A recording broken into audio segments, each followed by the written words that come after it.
Sarpanch, MPTC, MPP, జిల్లా పరిషత్ chairman, ZPTC, ఎమ్మెల్యేలు, ఎమ్మెల్సీలను, ఎంపీలను, ఈ దేశ ప్రధానమంత్రులను తయారు చేసే విద్యను అందించేది మీరే. నేను కూడా ప్రభుత్వ పాఠశాలలనే చదువుకొని వచ్చిన, ఎక్కడ కార్పొరేట్ స్కూళ్ళల్లో చదువుకున్నాను కాదు. మీలాంటి టీచర్లు ఓనమాలు నేర్పడంతో గ్రామీణ ప్రాంతంలో, మారుమూల పల్లెల్లో ప్రభుత్వ పాఠశాలలో చదువుకొని జిల్లా పరిషత్ పాఠశాలలో చదువుకున్న నేను ఈరోజు తెలంగాణ రాష్ట్రంలో ఈ బాధ్యత నెరవేరుస్తున్నా అంటే మా టీచర్లు మాకు నేర్పిన విద్య ఈరోజు పరిపాలనలో ఉపయోగపడుతుంది.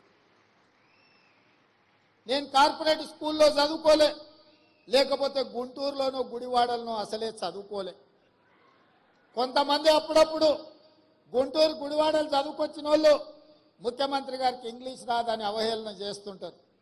నేను ఒక మాట అడగదలుచుకుని వేదిక మీద నుంచి, చైనా, జపాన్, జర్మనీ ఈ దేశాలలో ఎవరికి ఇంగ్లీష్ రాదు, కానీ ప్రపంచంతోనే పోటీ పడిన అభివృద్ధిని, ఈరోజు ఉత్పత్తిని ఆయా దేశాలు అందిస్తున్నాయి.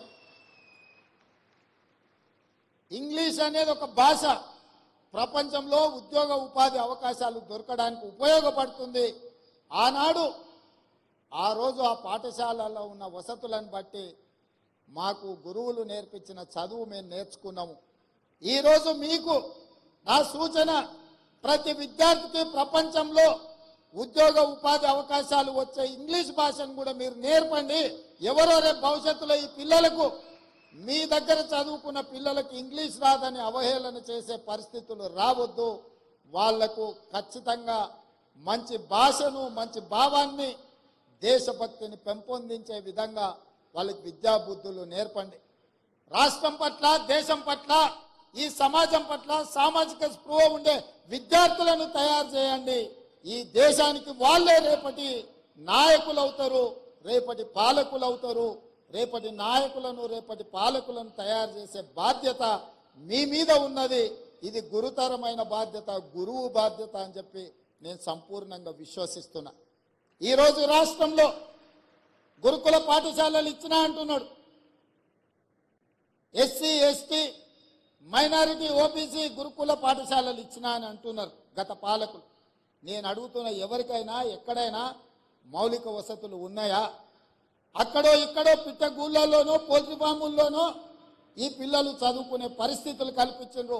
అందుకే ఒక మోడల్ రెసిడెన్షియల్ విధానాన్ని తీసుకురావాలని మొట్టమొదటి ప్రయోగంగా కొడంగల్ శాసనసభ నియోజకవర్గంలో దాదాపుగా 25 ఎకరాలలో 150 కోట్లతోని SC, ST, minority and OBC residential schools అన్నిటినీ ఒకే క్యాంపస్ లో ఒక యూనివర్సిటీ మోడల్లో నిర్మిస్తున్నాం.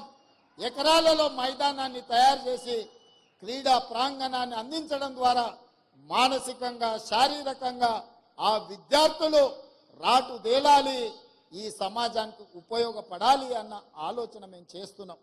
అందుకే ఈ రాష్ట్రంలో 119 శాసనసభ నియోజకవర్గాలలో ఎక్కడ అవకాశం ఉన్నా ఈ నమూనాతో ఒక క్యాంపస్ను క్రియేట్ చేయాలి, పేద విద్యార్థులకు విద్యను అందించాలన్న ఆలోచన మా రాష్ట్ర ప్రభుత్వం చేస్తున్నది.